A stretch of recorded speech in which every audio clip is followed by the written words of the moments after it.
जय जय श्री राधे। आपका स्वागत है हमारे चैनल मंगल ज्ञान दर्पण में।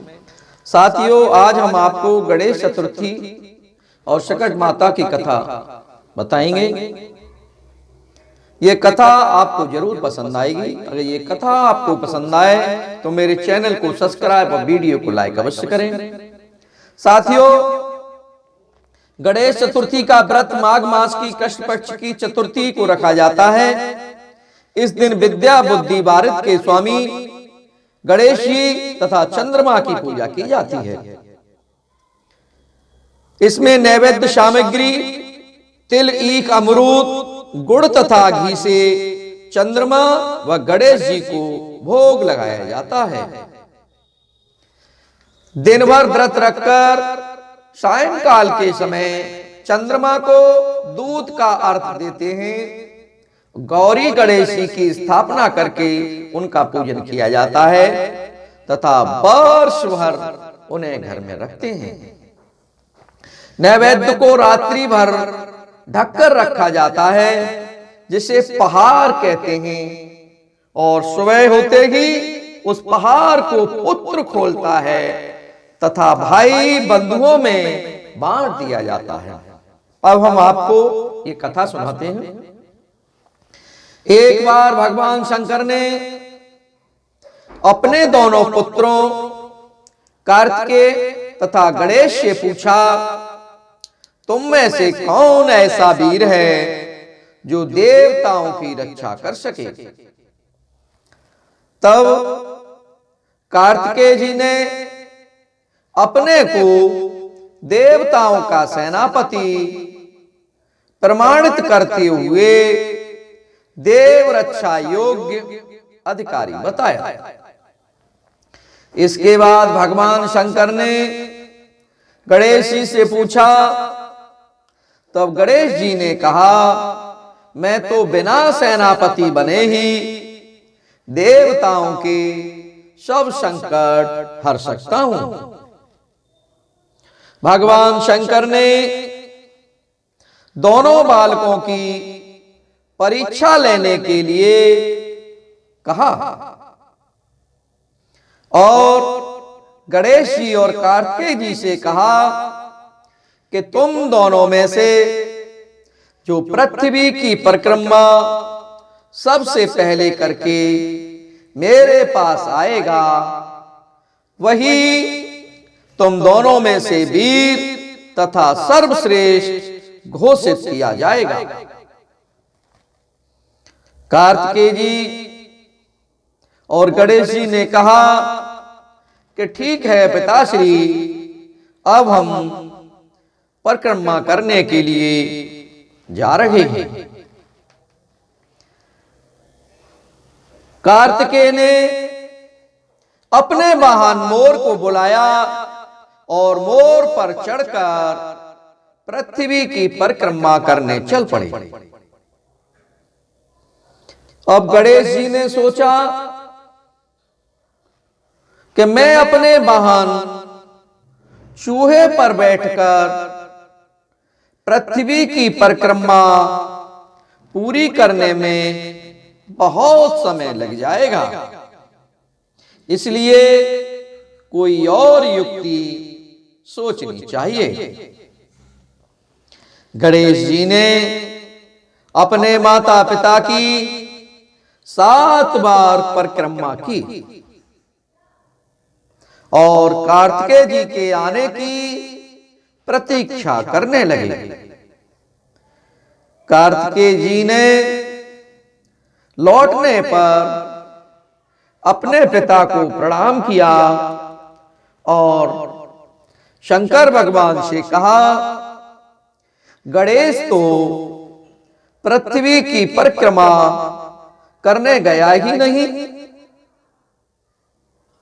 इस पर गणेश जी बोले, मैंने अपने माता पिता की 7 बार परिक्रमा की है।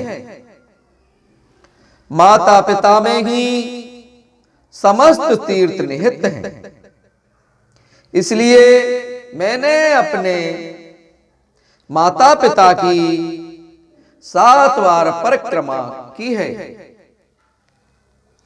गणेश जी की युक्ति सुनकर सभी देवता और कार्तिकेय ने उनकी बात सिर झुकाकर स्वीकार कर ली।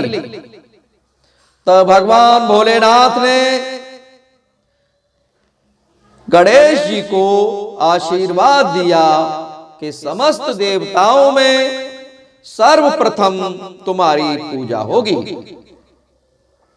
गणेश जी ने पिता की आज्ञा अनुसार देवताओं का संकट दूर कर दिया।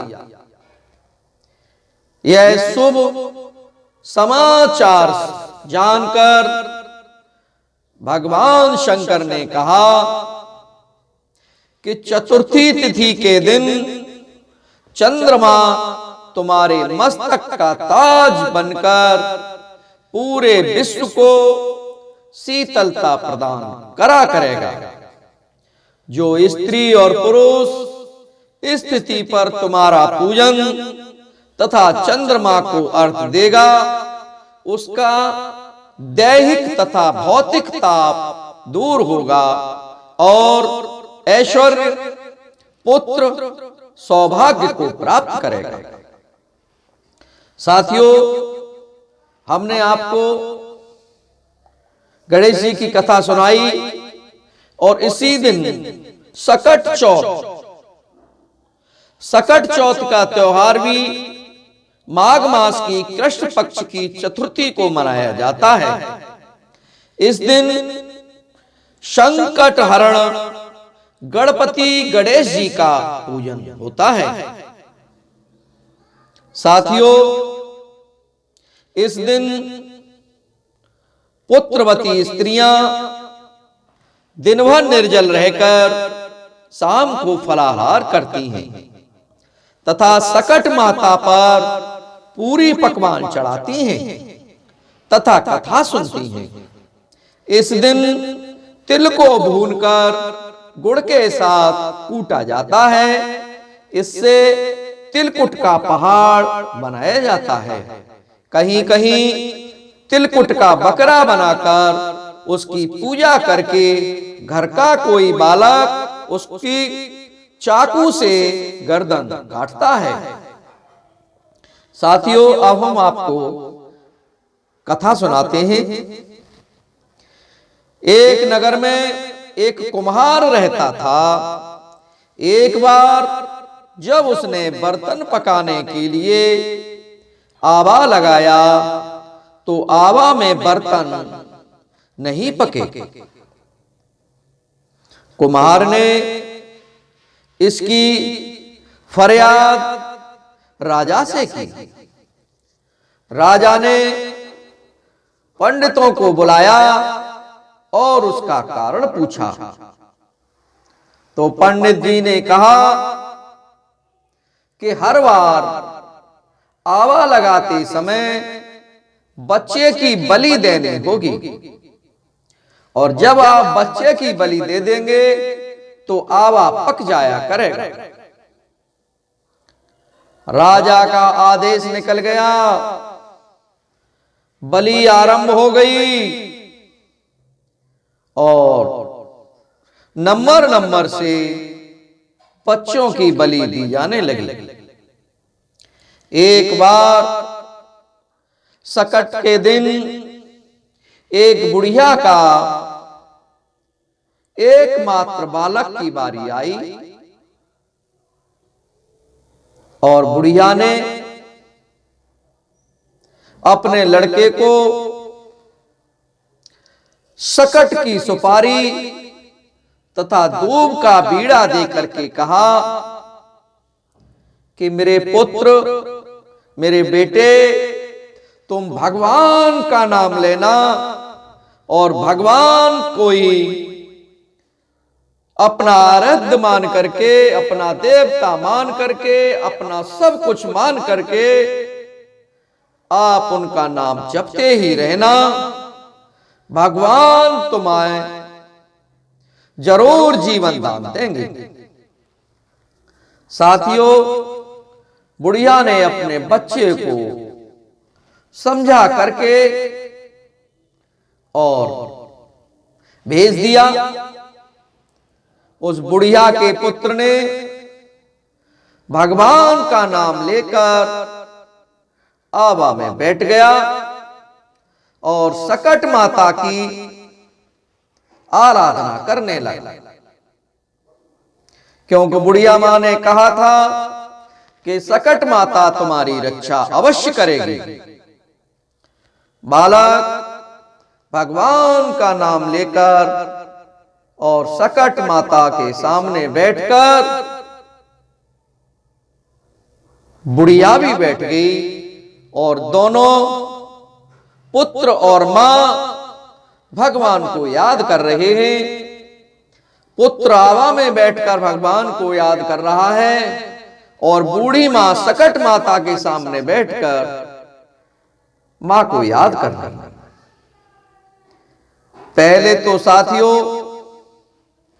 आवा पकने में कई दिन लग जाते थे, परंतु इस बार तो उस कुम्हार का आवा एक दिन में ही पक गया और बुढ़िया का बेटा भी उस आवे में से सुरक्षित निकल आया, क्यों? वह भगवान का नाम लेकर के बैठा था और उसकी बूढ़ी मां सकट माता के सामने बैठी हुई थी और उन्हें याद कर रही थी सच्चे मन से। साथियों, सभी नगरवासियों ने सकट की महिमा स्वीकार की और सकट की कृपा से जो भी बच्चे पहले जिनकी बलि दे दी गई थी वो बालक भी जी उठे। साथियों, उसी दिन से सकट माता की पूजा होने लगी और सकट माता को ही सब याद करने लगे। साथियों, ये कथा आपको अगर पसंद आई हो तो मेरे चैनल को सब्सक्राइब और वीडियो को लाइक अवश्य करें और हम इसी तरह आपके लिए नई नई कथाएं लेकर के आते रहेंगे। तब तक आप सब लोगों को बहुत बहुत धन्यवाद। बोलिए सियापत रामचंद्र भगवान की जय, पवन सुत हनुमान की जय।